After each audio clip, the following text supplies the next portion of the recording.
I would like to call to order the public hearing. Good evening, members. It is now 6 p.m., Friday, February 2nd, 2024, and the House Standing Committee on Public Utility, Transportation, and Communications will come to order. With 5 members present, PUTC members present, this constitutes a quorum to conduct today's public hearing. Good evening to the viewing public, and thank you for joining us. I would like to introduce the members of the House Standing Committee on Public Utility, Transportation, and Communication. To my left, I have Vice Chair Angelo Camacho. To his left, we have Representative Ed Probst. To his left, we have Diego Camacho. To his left, we have Marissa Flores. And on my right side, we have Jampo Sablan. And I would also like to introduce the staff of this committee. We have House Legal Counsel Joe Hallahan, the Legislative Assistant Claire Sablan. We have the Sergeant at Arms, Mr. Pete Tawai. And we also have our IT Manager and IT Assistant Manager, Jonathan Diaz and Mr. Delbert Camacho.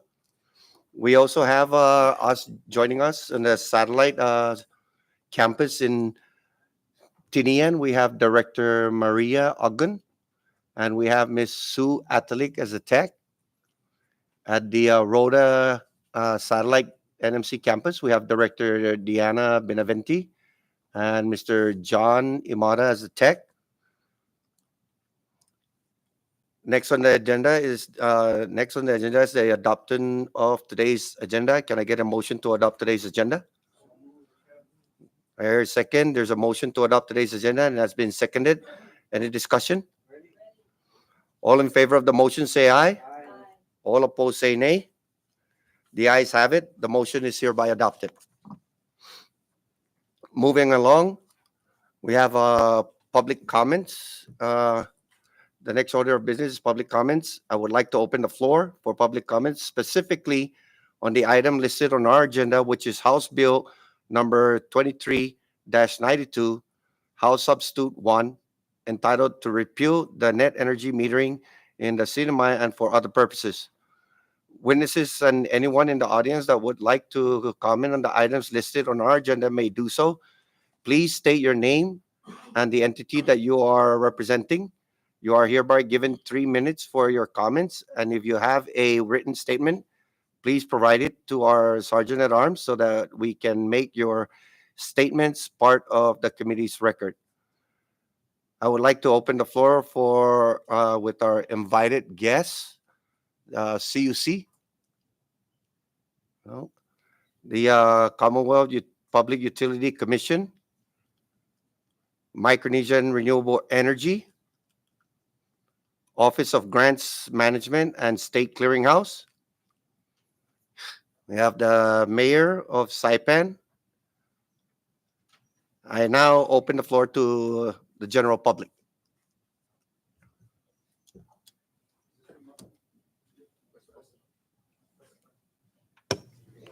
Good. Thank you. Dear honorable members of the CNMI legislature, Hafaday and Tiruwami, I am Lawrence F. Camacho, PSS Commissioner of Education, and I am grateful for this opportunity to express our detailed and earnest opposition to House Bill 23-92. This bill, proposing to repeal net metering, presents a series of profound and far-reaching consequences that warrant a thorough examination. The public school system has embarked on a path of sustainable energy utilization with significant investments in solar energy installations. These efforts align with our long-term financial strategy to reduce operational costs and direct more resources towards enhancing educational quality. The abrupt termination of net metering will derail this strategy, forcing PSS into the unplanned and costly adaptations such as installation of battery storage systems. This move would not only exhaust our financial reserves, but also divert funds crucial for educational initiatives. Moreover, it could lead to increased operational costs, impacting our ability to provide essential services and maintain the quality of education. Most importantly, all of those increased costs is against the backdrop of a financial cliff in 2025, where we would no longer have ARPA to act as a backstop. This bill has been timed to coincide with the connection of many of our facilities which have installed solar panels to the grid. Although the legislature has been clear that it wants the CNMI to transition away from our old diesel generators to more sustainable renewable energy, CUC has always been opposed, and now instead of supporting this large step forward in fulfilling the legislature's stated policy goals, CUC seeks to change those goals to maintain the status quo. We understand that there are significant barriers and costs to moving the CNMI forward in its energy goals, but the answer is not keeping it where it is. As such, we are hopeful that instead of forging deeper ties with diesel and other resources out of our control, we move the CNMI forward by tapping into our homegrown natural resources. Our binding contract with Micronesia and Renewable Energy spanning 2 decades is based on the current legal framework that supports net metering. The proposed legislation would disrupt this agreement, exposing PSS to potential legal conflicts and liabilities. This scenario goes beyond the immediate financial burden. It shakes the foundation of contractual trust and reliability, crucial for stable and effective public administration. The legal entanglements and uncertainties that would ensue could have a chilling effect on future public-private partnerships and investments. Our commitment to renewable energy is not merely a financial decision, but also a reflection of our global responsibility towards environmental stewardship. The CNMI, blessed with abundant natural resources, has the potential to be a model for sustainable energy practices. The proposed bill, however, represents a significant setback from these commitments, and it undermines our efforts to transition away from fossil fuels and neglects our contributions to combating climate change. This retrograde move not only impacts our local environment, but also diminishes our standing in the global effort to foster a sustainable future. The potential constitutional implications of House Bill 23-92 cannot be overstated. The U.S. Constitution's clause against impairing contractual obligations is a cornerstone of our legal system, ensuring stability and predictability in contractual relationships. This bill, by invalidating an existing and legally binding contract, raises serious constitutional concerns. Such a precedent would not only embroil PSS in legal challenges, but also undermine the rule of law, essential for governance and societal trust. We urge the legislature to adopt a more progressive and balanced approach to energy policy. This approach should involve investing in modern energy infrastructure, promoting renewable energy, and ensuring that policy changes do not disproportionately impact vital public services like education. A collaborative, forward-looking energy strategy is imperative for CNMI sustainable development and prosperity. And in conclusion, the enactment of House Bill 23-92 presents multifaceted risks and challenges that extend far beyond the immediate operational concerns of PSS. We advocate for a thorough reconsideration of this bill, taking into account its extensive financial, legal, environmental, and societal implications. Yet, we remain committed to constructive dialogue and collaboration to ensure a sustainable and prosperous future for our community across the Commonwealth. Thank you. Thank you, Mr. Camacho. Can anybody else?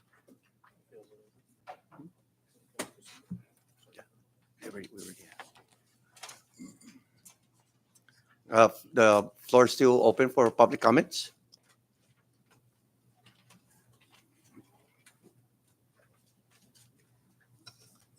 Good evening.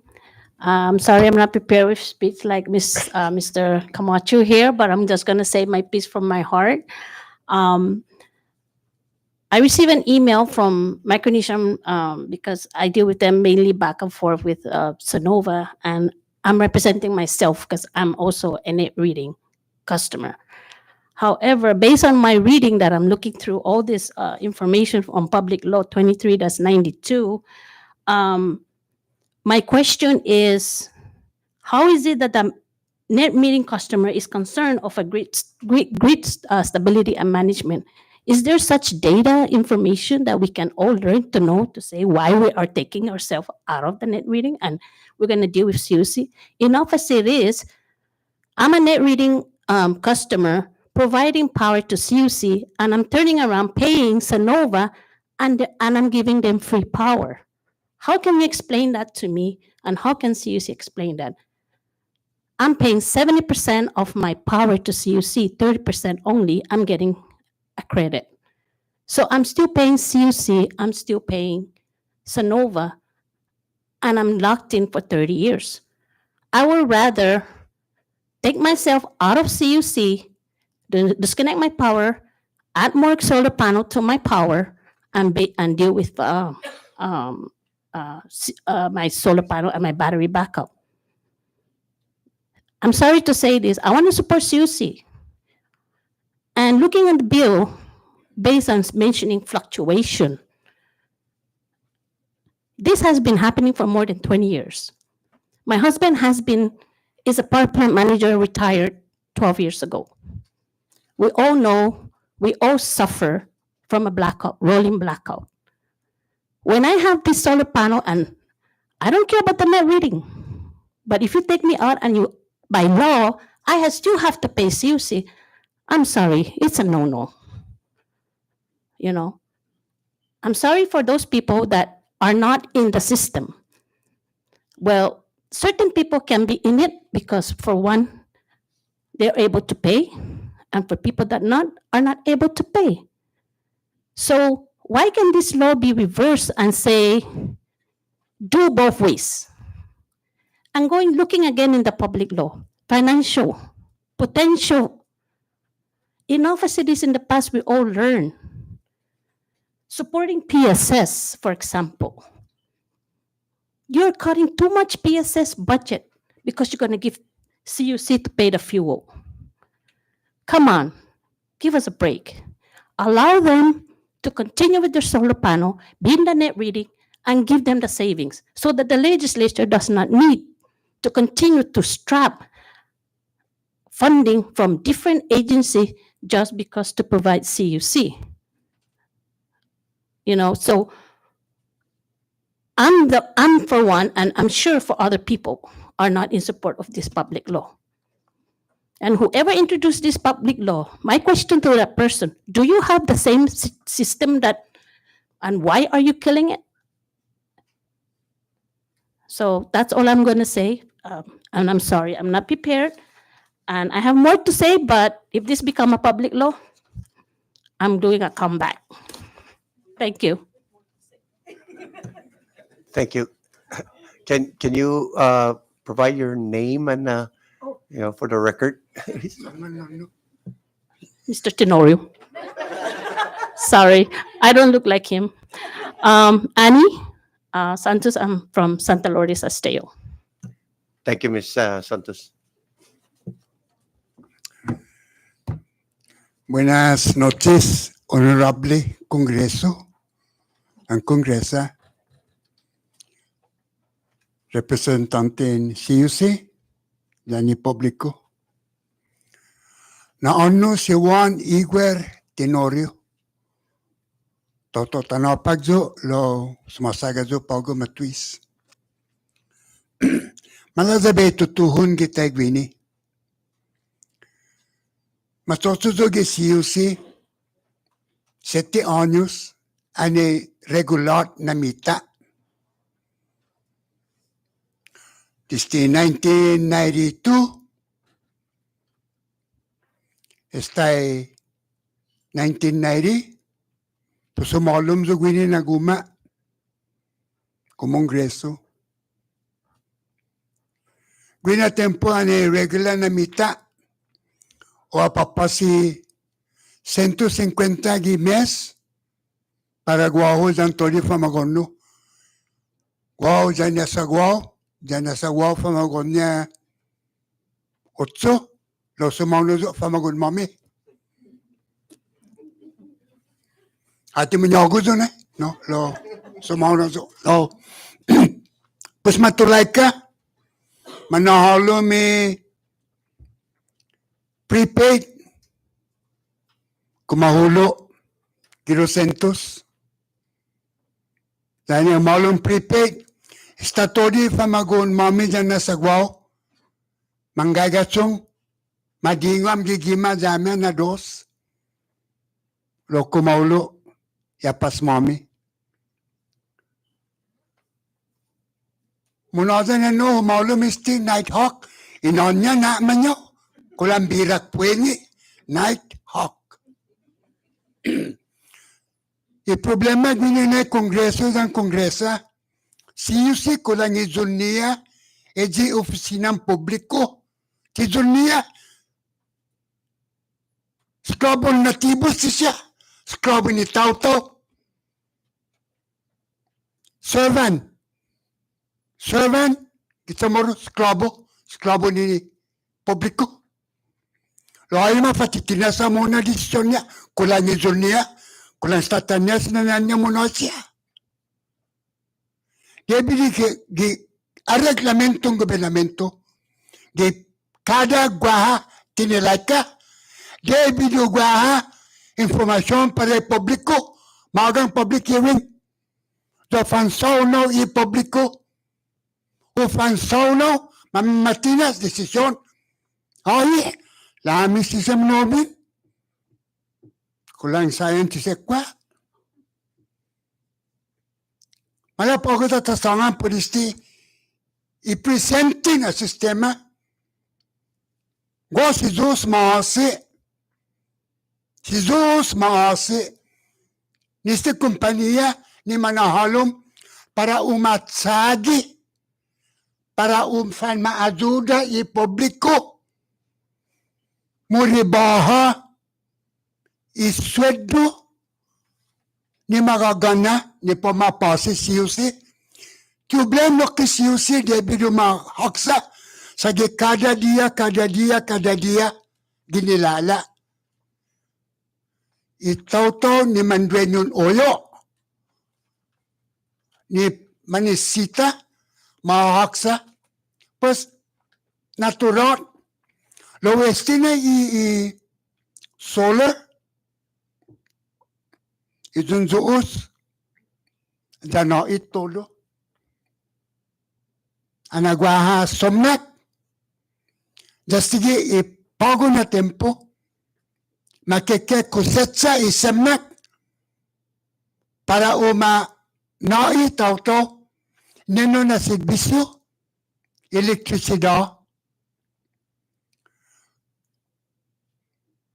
I trust all of you. You are all well educated. I trust every one of you that your mindset is good.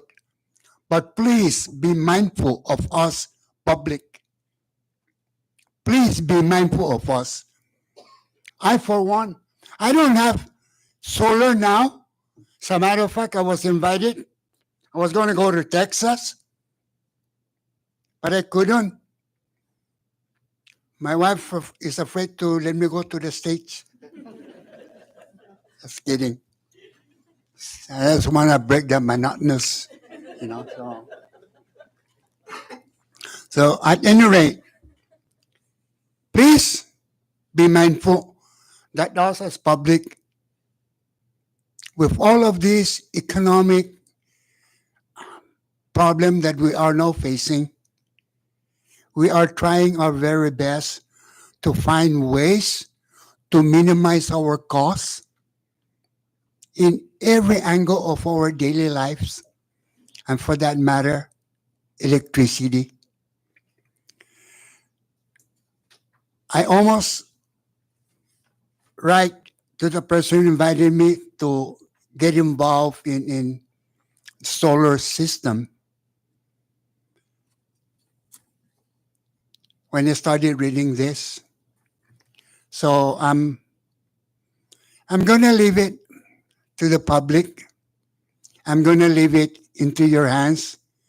but I can always leave you by pleading, please, please find ways to make our life better, more so on energy. We really need it.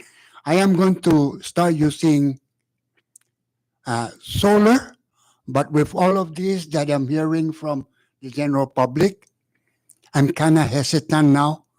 And the night hawk, only me and my wife, $200 every 15 days. Oh Lord, I cannot play golf anymore.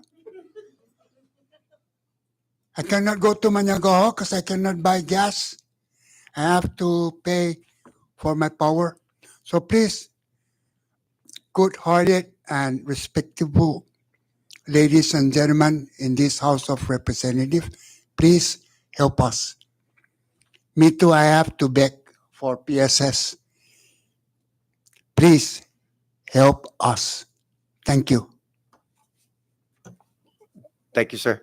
The podium is still open. Can we just keep the comments to 3 minutes? Unless everybody wants to be here all night.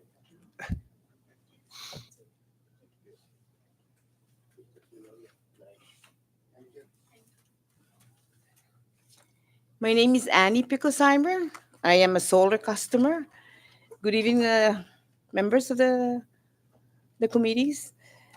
Just a few new concern I would like to bring. But first, I would like to acknowledge Mr. Sanchez, one of the board member, for coming out and saying that rather than to suspend the metering, to come out with a new law, polish it and help us out. You know, from my understanding is that the government are getting, somebody from the legislature told me 25 billions for the energy to provide the people a solar. We haven't even fixed what we have now, and we're gonna have the government run a solar new system new here in Saipan. We're gonna sink. Help us first, like they all say, the appealing. Help us solve this problem so we can correct it. If we need to fix the grid and the production or demand, then fix it. But do not touch the solar because we are paying. We signed up for 25 years. My husband, before he died, he sacrificed that to make me comfortable because now I am a single person. So I need to survive. I cannot survive this power. Just like Mr. Tenori said, even if I go prepaid, even if I go Nighthawk, it's going to kill me. So please help us. That's all I can say. The other issues, I know you guys are aware of it. Help us, especially PS system too and the hospital. But do not work on this other solar. Fix first the problem before you decide to bring that thing in. 25 million grand, that's great. But what about us? I know that, you're going to protect us. You're not going to have us just on the side and leave us to pay Sonova every month. I don't have any problem with Sonova. I don't have any problem with CUC. They're just doing their job. But please help us.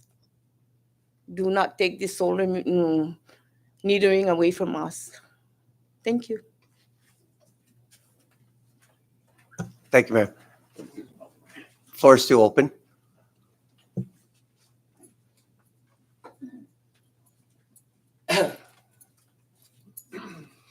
Good evening, buenas. Go si Jotakai. Probably, Ani mentioned I am part of that. Mr. Tenorio as well doesn't have solar. Lo besangan is dia. Malago to be sinam ni House of Representative. Tsagi fan man travel pagwam. Panono pareji Marble Cave. Sa umotuzugwi. Sa dongkulonnya kini kakmang homestay. Pura solar. Now that we have the Bidenomics, okay? The solar came from Obamacare, right?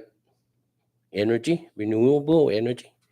But I'm asking the House, go to Guam, connect with Guam. They have solar. People of Guam gonna benefit from that. I know we don't control OPEC. OPEC, even United States is not involved in OPEC. But take this opportunity. I don't care if you use taxpayers' money to travel to Guam. It's our neighbor. They're into that. So, but I'm glad that, what I'm glad about you legislature right now, you guys are not fighting. You guys are attacking the problem, not attacking each other. So get together and let's fight. Let's look for any alternative energy. Thank you. Sejus Masi. Thank you, sir. The podium is still open.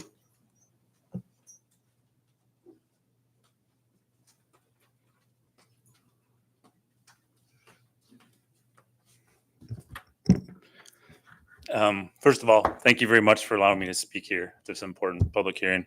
I'm Travis Spaeth. I'm the chief engineer at BECQ. I've been a resident of CNMI for 10 years, along with my wife, who's a teacher at MHS, and we raised 2 children here. I'm here mainly as a resident and an advocate for the environment. I have quite a few comments about the repeal of this net metering law. And my question is why? Why repeal the law, really? Net metering is a path towards energy dependence and getting away from the usage of diesel that needs to be shipped in and costs all the residents here in the CNMI, as you've heard already, way too much of their money. Do we not care about the environment? Like, the environment's important, and diesel's definitely proven not the way of the future. Why repeal a law that makes sense towards moving towards solar expansion, reducing greenhouse gas emissions, reducing consumers' power rates?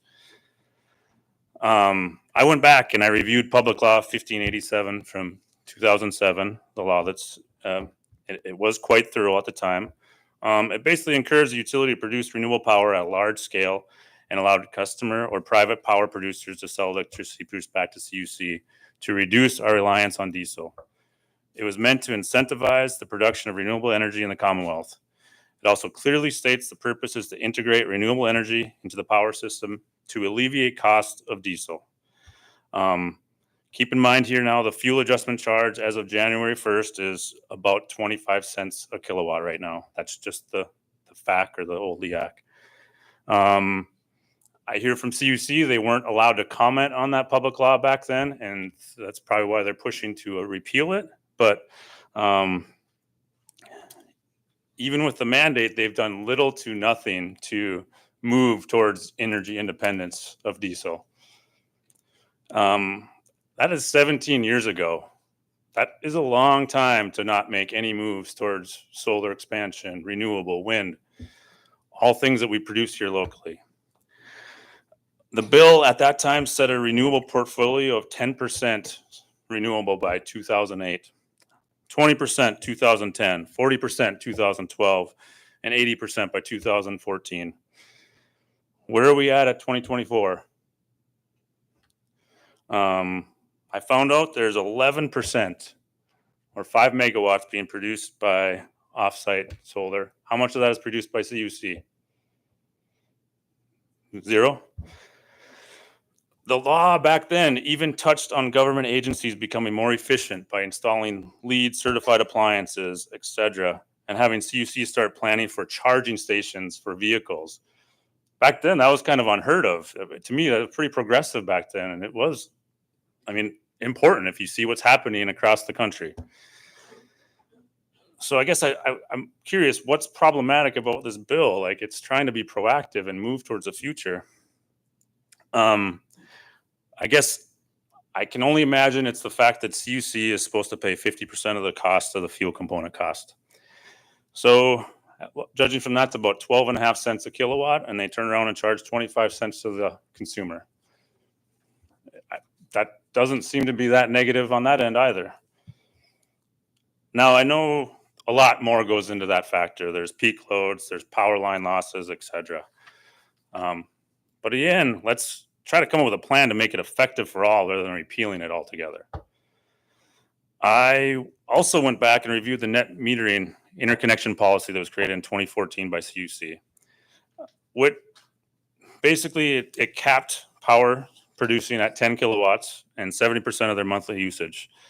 Again, I think that probably was done to manage peak loads and line losses, etc. And they also compensated a rate at 50% of fuel component costs, which I think made it official then. But most of the costs were put on the consumer for the design and maintenance of the renewable power facility, allowing CUC to buy the power and then just distribute it without using diesel. Keep in mind, if there's peak loads, they have to produce so much for peak loads. Now, I'm guessing CUC will say we need to complete another feasibility study to allow this to occur, and then they will allow net metering again after this is repealed. But how many projects do we need to do before this actually happens? Public Law 1862, I think that was 2015, but basically just reset the clock and said we were going to get to 20% renewable by 2016. I think trying to force CUC's hand once again. Did that work? What about Public Law 1867, which tried to allow PSS and CHCC to avail to net metering?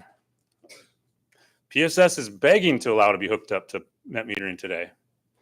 They've spent millions of dollars already in solar upgrades.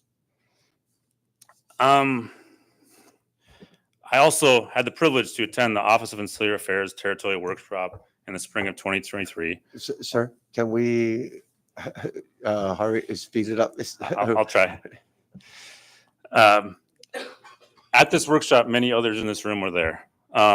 Federal agency after federal agency laid out funding options for the territories to apply for solar panels, battery, and other ways to reduce our carbon footprint. And I sit in this room and just wonder why we are repealing our best alternative to get to that point. It's very hard for me that PSS and CHUC aren't being supported by CUC. Why not at least try? Let them hook up. Let's move forward for the environment. Recently, the Grants Office applied for a Solar for All grant, which will be a major game changer for the CNMI if we can allow net metering. But what happens if there is no net metering? The way I see it, CUC is going to lose these customers because that will force the Grants Office to make battery storage and completely take people off the grid because the grant is set up to provide discounted power for people. If net metering is not available, those customers go off the grid. What happens to the other existing customers? Their rates are going to go up. Net metering has to work for this to all work.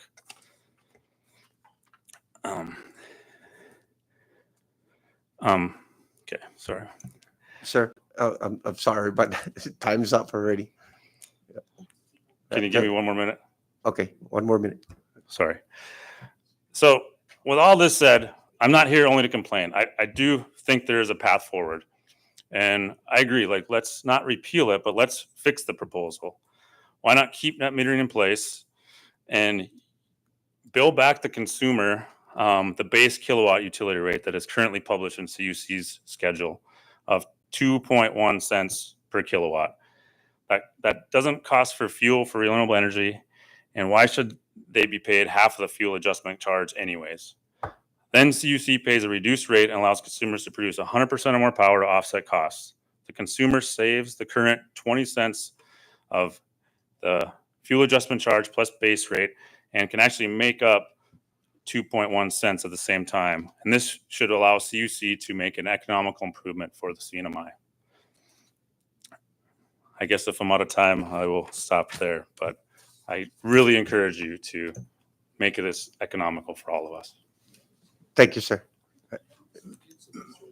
Would it be possible to get a copy or a statement?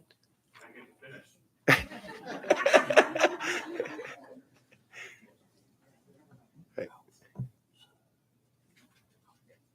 The floor is still open.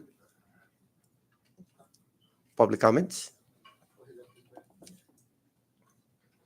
All right.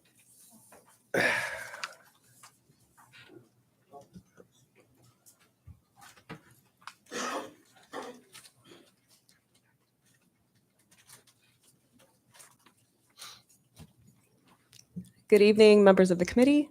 My name is Tina Sablan, and I am the Special Assistant for Climate Policy and Planning under the Governor's Office, and also overseeing the Commonwealth's Climate Pollution Reduction Grant.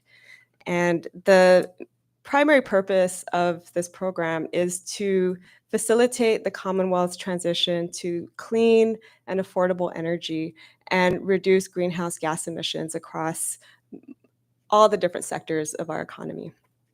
And policies play a really critical role in aiding or hindering the CNMI's transition to that clean energy economy.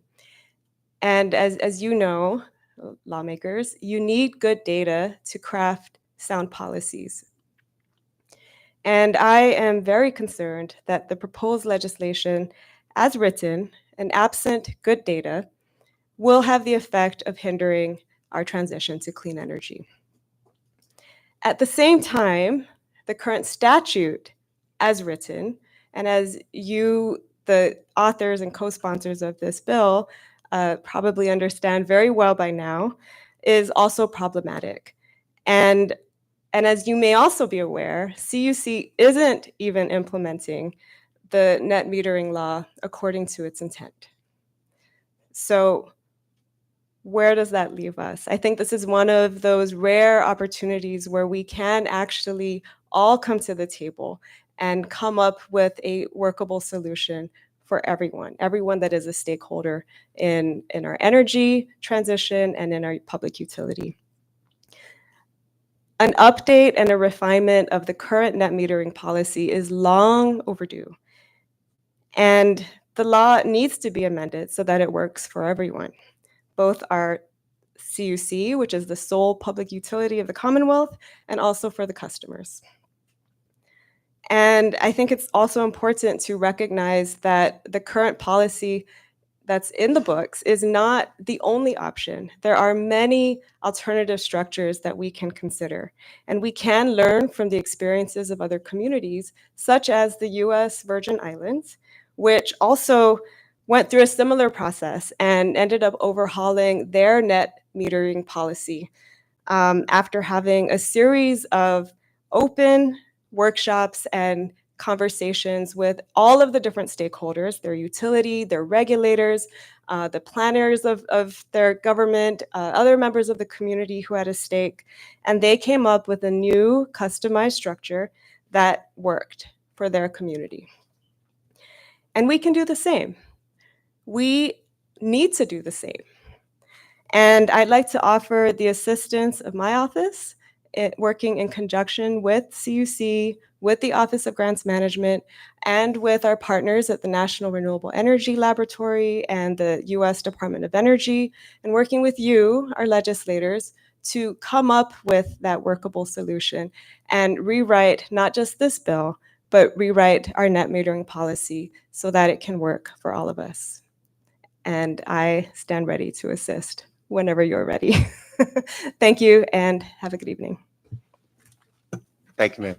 The floor is still open.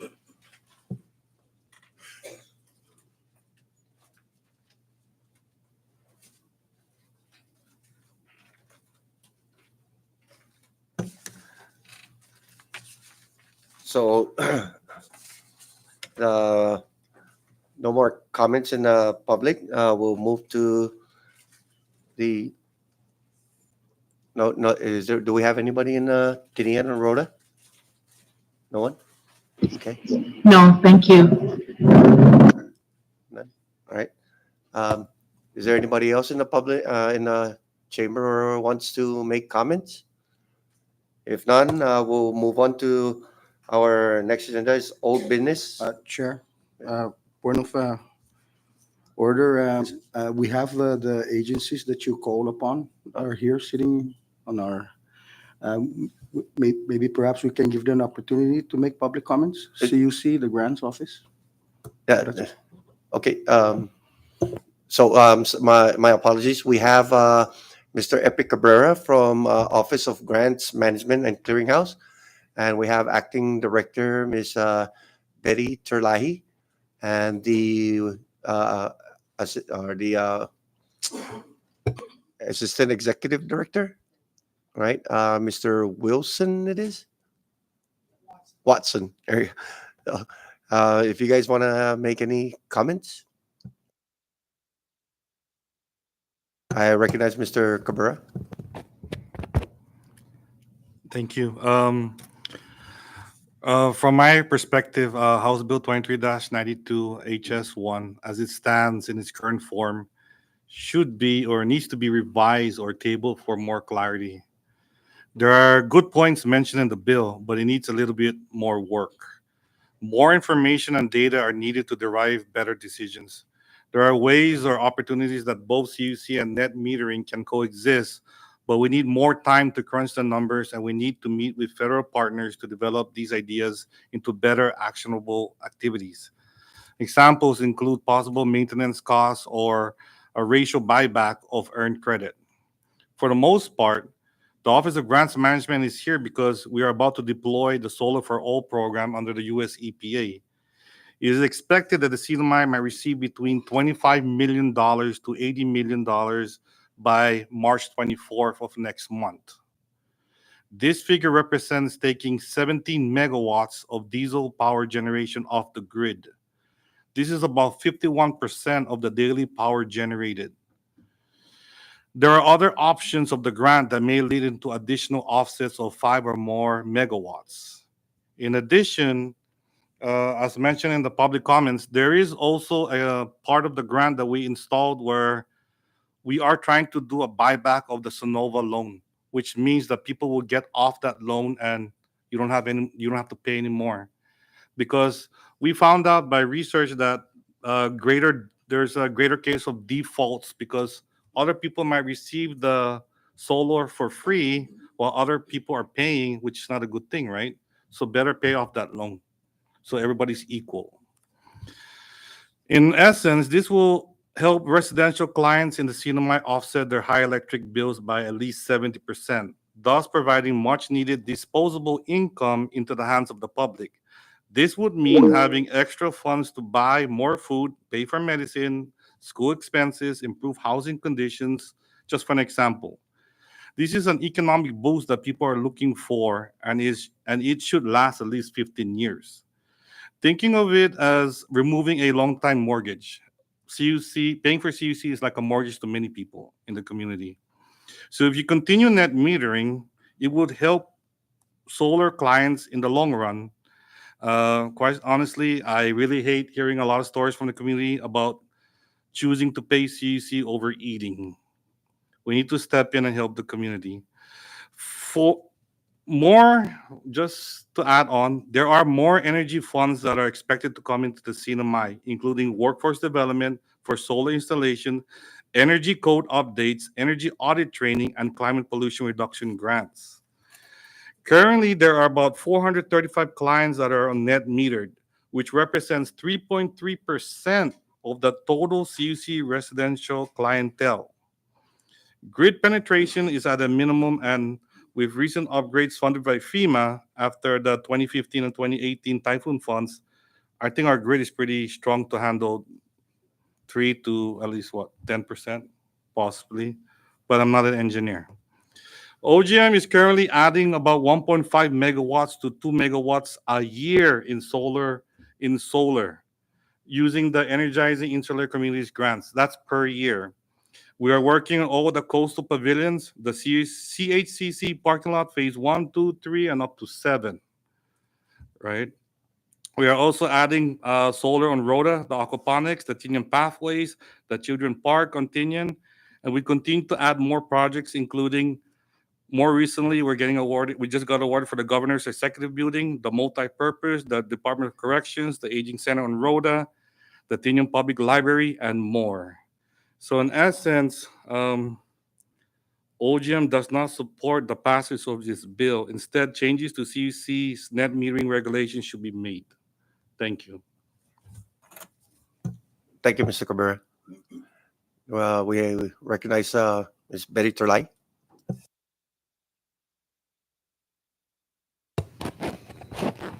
Good evening, Chairman PUTC and the honorable members of the committee. Thank you for the opportunity to speak at this public hearing. As I tried to get away with it since I just arrived today and I'm not here with the written statement, I will be submitting my official statement following this hearing. But I wanted to add to this that the bottom line is that CUC is requesting, perhaps just like what Mr. Cabrera had alluded to, we are in support of modifying the language of the current policy so that it solves the issues that are burdening the corporation and the non-solar ratepayers. If we are talking about, saving money and allowing net metering customers to enjoy the relief they get, it really shouldn't be at the expense of any other ratepayer. And so there has to be some middle ground where we could look at where the burden is more, where if it was adjusted, it would still alleviate the rates for the solar customers and not burden the non-solar ratepayers. We didn't push for this bill, although we were aware. Mr. Spaeth mentioned that, and I wanted to make that clear that we didn't push for this bill. However, we do appreciate the fact that the PUTC continues to look into ways that public laws are impacting CUC in the way where it contradicts any rate savings that CUC can implement on its own. Uh, One of the things that I want to mention is that we're talking about it here, but this law was passed without, way back, without CUC's comments or any input, without any study at all to the grid, to the impact to the rates, and to the impact to the non-solar customers. So that study still needs to be done, nonetheless, to be able to come up with the right modification that we need to pass a fair and equal system for these net metering customers. I know that they got themselves into a 25, 30-year contract. Because it was something to grab if you had the money to invest in. They saw the opportunity and they grabbed it.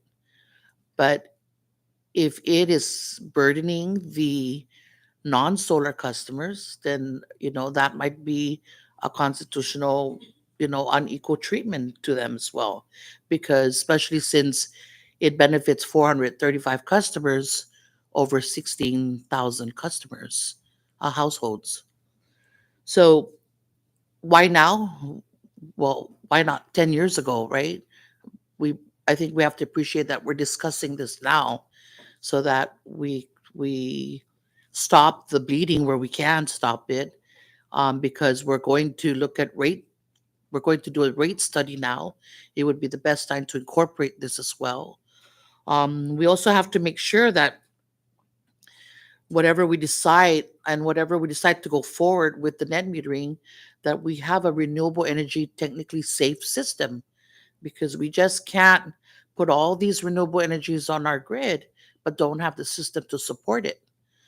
When there's no sun, you still need CUC, so we won't lose anybody, right? When it's raining, you still need CUC, and we need to make sure that that base load is reliable, that we fix our plant issues. Um, that is due millions of dollars to be able to overhaul and get those engines running efficiently and productively, so that when there is no sun, those engines are ready to pump up, so we could source these houses that will have these solar panels running them when there is sunlight. So we can't do away without making sure that CUC is technically reliable, and so we have to put some investment there. At the end of the day, is what is this going to be for everybody? What is the rate for being on standby, so that when there's no sun, we're ready to power up to feed all these houses who have solar tops, right? If they want to connect directly, by all means, I agree. I'm one that says renewable energy reduces carbon footprint, absolutely. But the engine's still got to run on standby to make sure that we're ready when the cloud passes by. Uh, Mr. Cabrera alluded to contract buyback. That's another wonderful thing I've heard tonight. I mean, if that can be done, and that's going to put again everybody on the same field. Play the same, playing equal and fair, right? And that would then again impact the rates. And so, if the rates are going to go down even further, that's beneficial to everyone. So CUC is not in any form against whatever language to put. We just want to make sure that if we're going to do this, that this is the opportunity to do it right. And I really think that we should do it one time. That's our recommendation, is that it's done one time and it's done correctly. And so we have about 500 some customers on net metering. The 400 that Epi referred to are the residentials. Um, but at the end of the day, if we just repeal that net metering, then that's going to be an issue for the 500 customers. If we right now we have a moratorium because we've already reached our our peak demand 30% that we felt was a safe number to go with. So based on our engineering department's recommendation, we've reached that with PSS coming on. That's the cap already. We've exceeded it actually a little bit. But we got to make sure that when we get these solar panels connected, that we have a balance, and so that we're not going to have fluctuations in other people's homes around the area where these solar panels go up. So we have to work together, and we ask everyone's patience for those that are still waiting to be connected. Um, but net metering is absolutely a good thing. Renewable energy, the less fuel we burn, the better for everyone. The rates will go down. But one thing I will say is that if we are going to implement anything and it's not going to drop the rates down for the non-solar customers, then I don't think CUC would support that, because raising the rates a lot higher is not accomplishing what the whole bill of solar net metering is intended to do. If the intent is just for renewable, for environmental, then that's the way to go. But if the intent is to relieve the ratepayers of the burden that they feel due to the high cost of fuel, then we have to make sure that the implementation of all these solar panels is going to achieve that as well, that it's going to really relieve customers across the board of what it's going to take to run everything, the plant and the solar system. Thank you. Thank you, Acting Director. So with that being said, we'll move to old business. And we got none on old business. Next on our agenda is the new business. We only have one item on the business, which is House Bill number 2392, House Substitute 1, to repeal net energy metering in the CNMI and for other purposes. I now open the floor for discussion for House Bill 2392, HS1. I recognize Representative Edwin Probst. Thank you, Chairman, and I want to thank everyone who joined us tonight and those who made public comments and testimony. I also want to thank those who gave us a lot of feedback. I do want to say that the intent of this bill was never to hurt the existing net metering customers, and I think that is a fault on our part. And I apologize as being one of them. That there should have been greater clarity as to what the purpose of even conceiving of this bill. And as we had put it out without that clarity, there was a lot of anger and animosity, and it was well deserved, because we're looking at many customers who have invested in net metering and are under the impression that they're going to be out in left field. And how can you do that to anyone who has invested in something like that? It doesn't make sense. Before this went forward, one of the things that we clarified before supporting this bill was from our legal counsel, Mr. Tyrone. And the fact is that this would be moving forward. Those who are already under contract, there's a savings clause. Your contract is protected. The new net metering bill of suspending it or whatever would not affect such customers.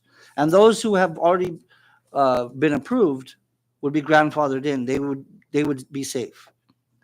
None of us would have even conceived of this had we thought that this would affect PSS or CUC.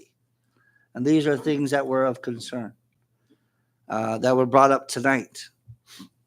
But I can tell you that difficulty with CUC, with the challenges that we have been told when talking with the acting executive director, Mr. Lai. Thank you again for coming, and our deputy director, Mr. Watson. Is it? Yes, sir. Thank you. One of the questions was, is the current net metering law sustainable for all? And what I mean by that is that we have 435 residential customers and we have 16,000 households. Can we do this if we wanted to put 16,000 people under net metering? Would it be sustainable for CUC? Could they afford it? And that was a question. And I think the answer was no. And for many reasons. We've heard testimony tonight as former Representative Tina Sablon come in to say that the Virgin Islands had issues and they corrected it. They corrected their issues and it's much better. That is what we were trying to do, was that this would be a suspension of the net metering bill, but CUC would work on the rates and other things and grid studies, as our chairman had mentioned, because one of the things that we have been told many times is for those of us who have wanted to be on net metering, we have been told you can't, because you can't add more people to the grid because of it may make the grid unstable. And the reason being is that we have antiquated power generators that have to be replaced. And I thought we had opportunities when we had $500 million of ARPA. I thought there would be a lot of upgrades for CUC. Unfortunately, that didn't happen. Not enough, anyway. So our challenge is, how do we help everyone? One thing that we wanted to make sure was those who have already signed up on net metering are going to be protected. We were told that they would be. That was okay.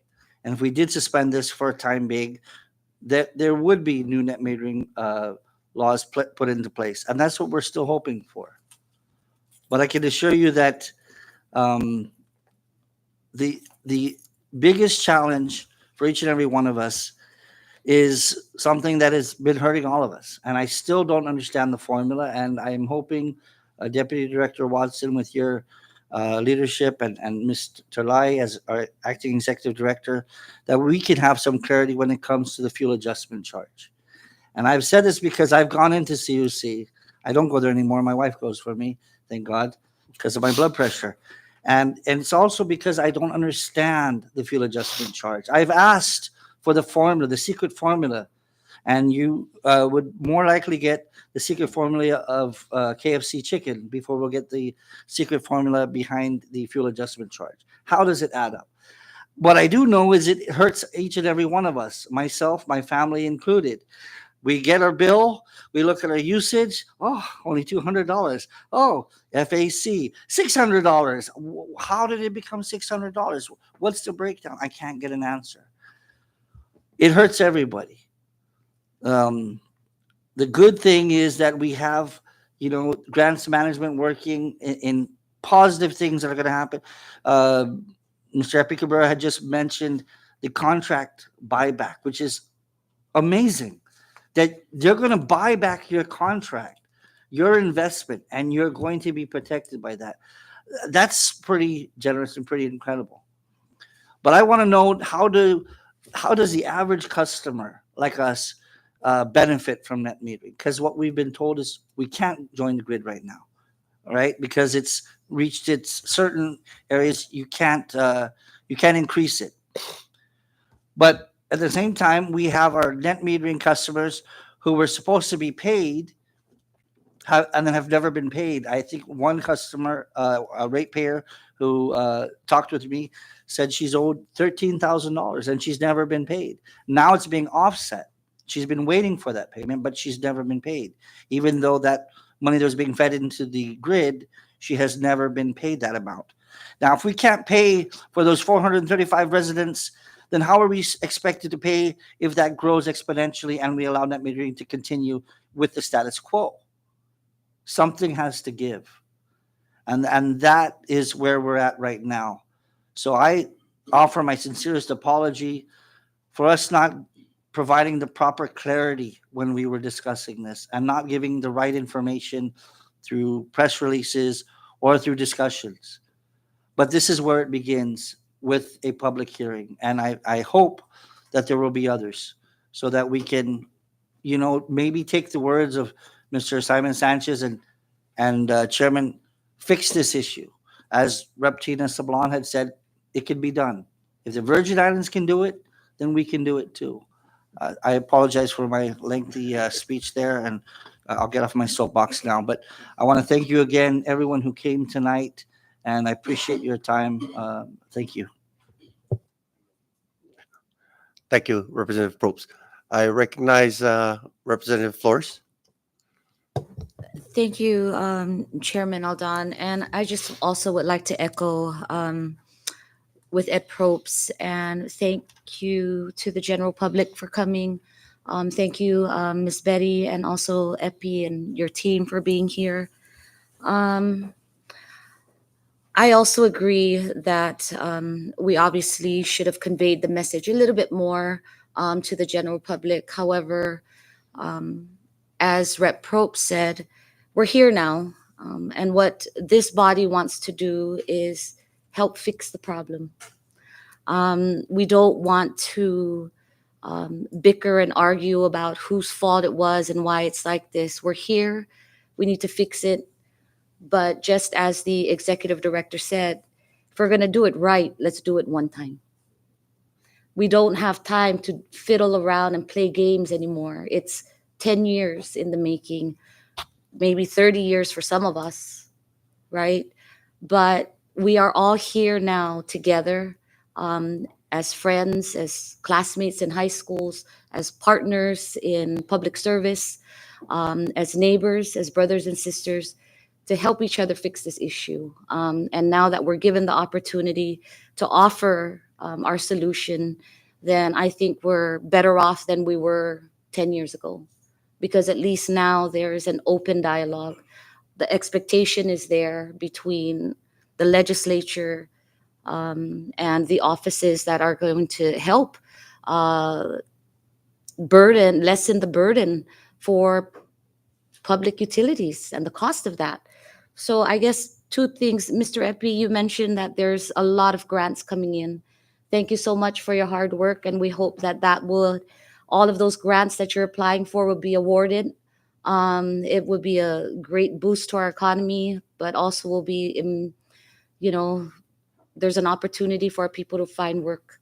And anytime you can involve more training also for CUC, as we transition at some point from where we are now to where we need to be in the future, I hope that's also considered. And Ms. Betty, I know that there's a lot of internal regulations that you need to fix in regard to this net metering and how you will address that. Our hope, at least for me, is that I know the study is in place and you can't really move until that study is completed. I hope that it's sometime before the end of the year, and at least at that point, we can at least offer some type of answer and at least a draft of what that new scale is going to look like and what that's going to look like for everybody on the net metering system. currently right now, and for those who are going to be on it later, for solar for all or solar for free.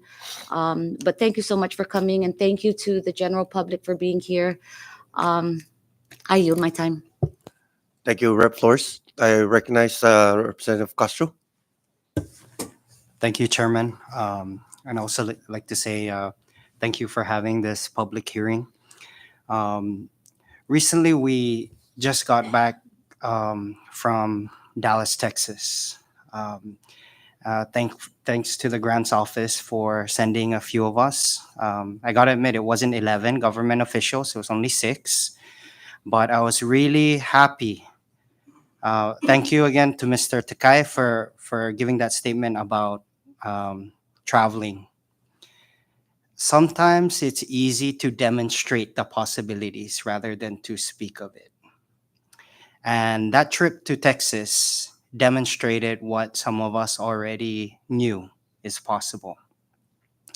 Also, the trip to Hawaii, funded by the Department of Interior, where a lot of legislators, policymakers, division heads were able to meet with federal counterparts.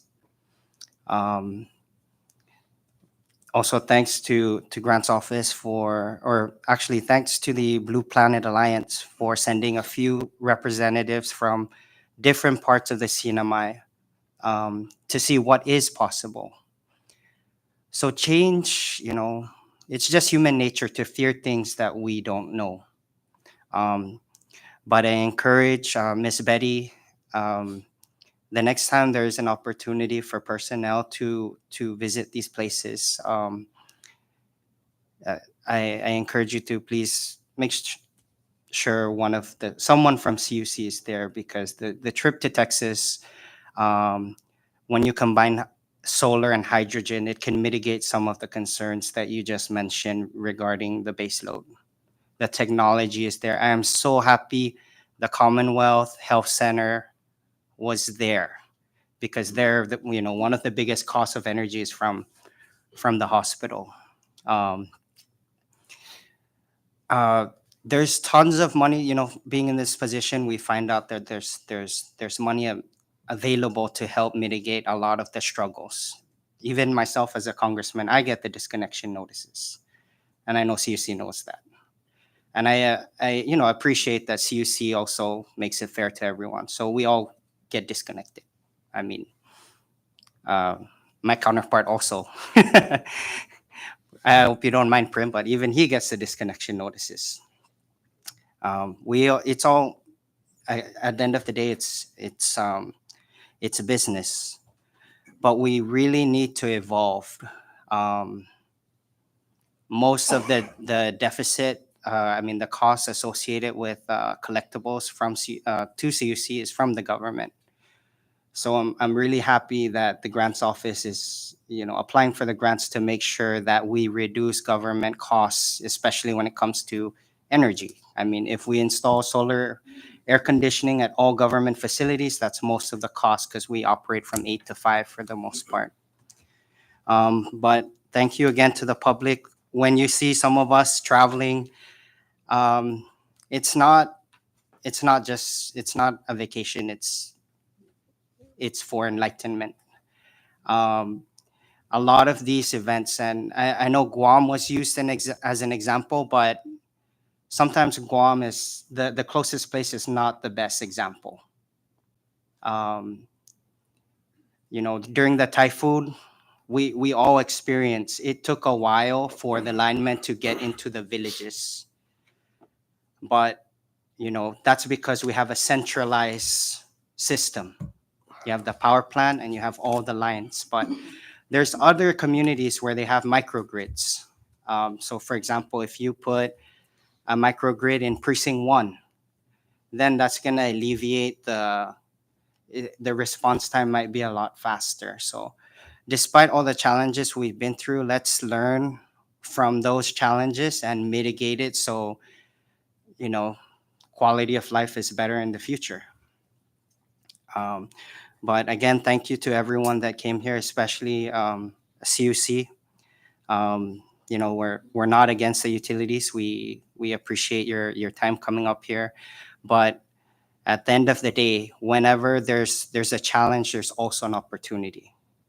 If we are gonna lose revenue from because everyone has rooftop solar, then there's opportunities for instead of us gassing up our cars, we can have EVs, and CUC can be the forefront in putting those charging stations in.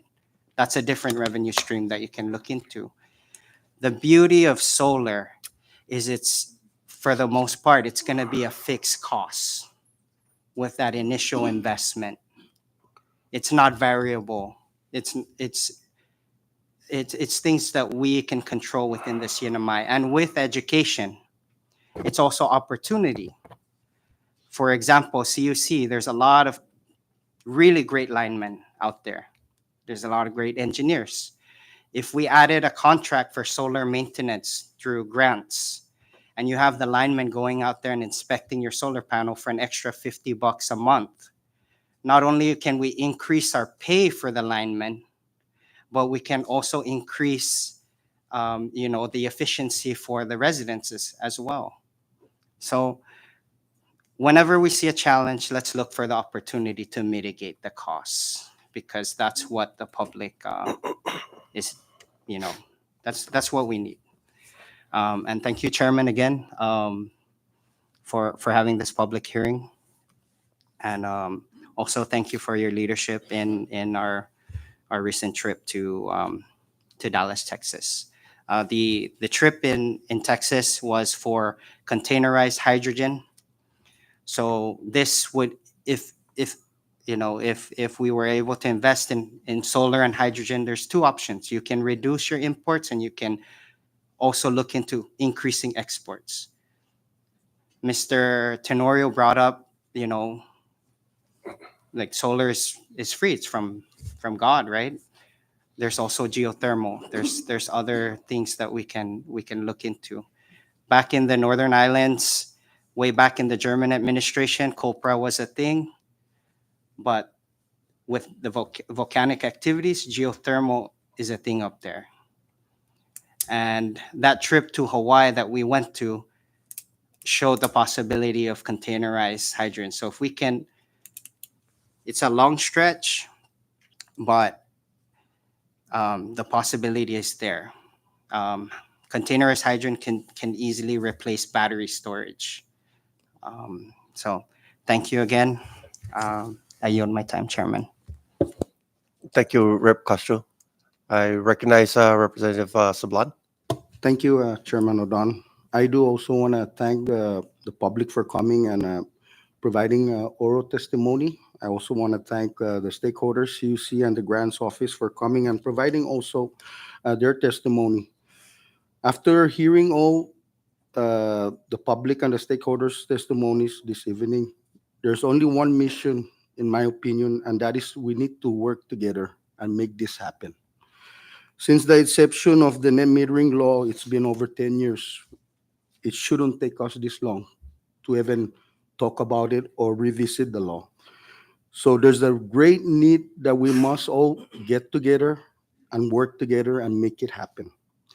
I know that Betty had mentioned that the net metering is put on a moratorium, perhaps because it had met the threshold already pertaining to the statute itself. We also hear from Epi Cabrera that we will be getting awards for Solar for All. And then when that comes here to the Commonwealth, there's going to be a need also to visit some statutes, perhaps the CUC portfolio, on how many percent on renewable and how many percent on fossil. So there's a lot of things to do moving forward. And we need the cooperation of all stakeholders, CUC, MRE, which is the private vendor for solar panels, and to all the public here in the Commonwealth. Let's work together and let's solve this once and for all. Thank you, Mr. Chairman.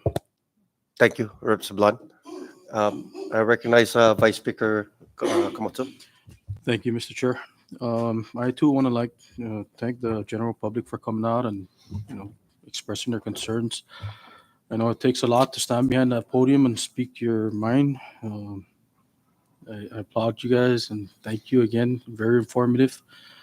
And if I may, Mr. Chairman, I would also, at this moment, I would like to recommend that we leave House Bill 2392, HS1, in committee and give our members ample time to thoroughly review all the oral and written statements provided in tonight's public hearing. So that's all I have to say, Mr. Chairman. Can I just?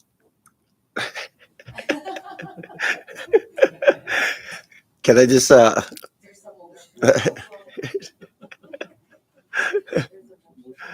right. There's a motion on the floor to second the table the House Bill 2392 HS1. Do I hear a second?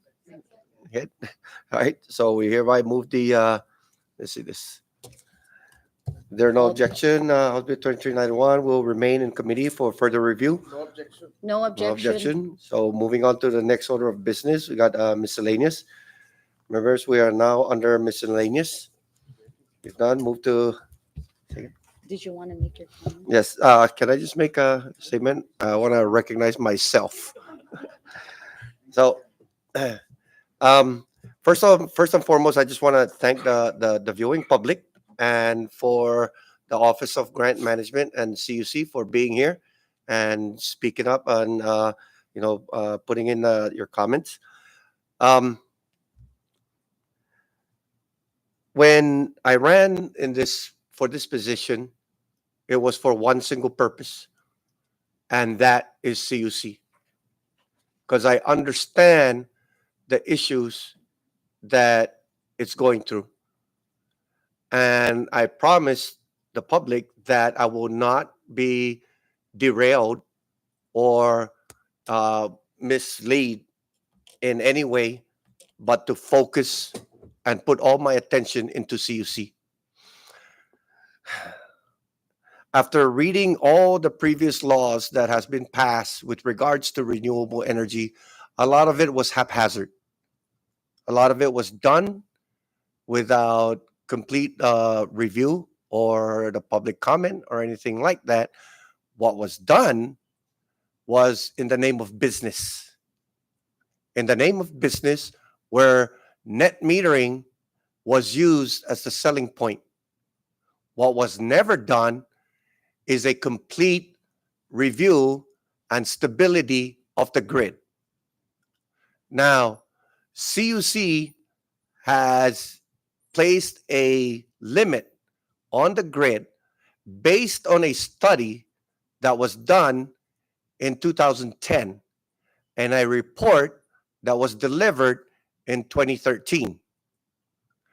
A lot has happened then. We had two major super typhoons that practically destroyed the grid. And after that destruction, it was rebuilt. There are new wires, new substations, new transformers, but old engines.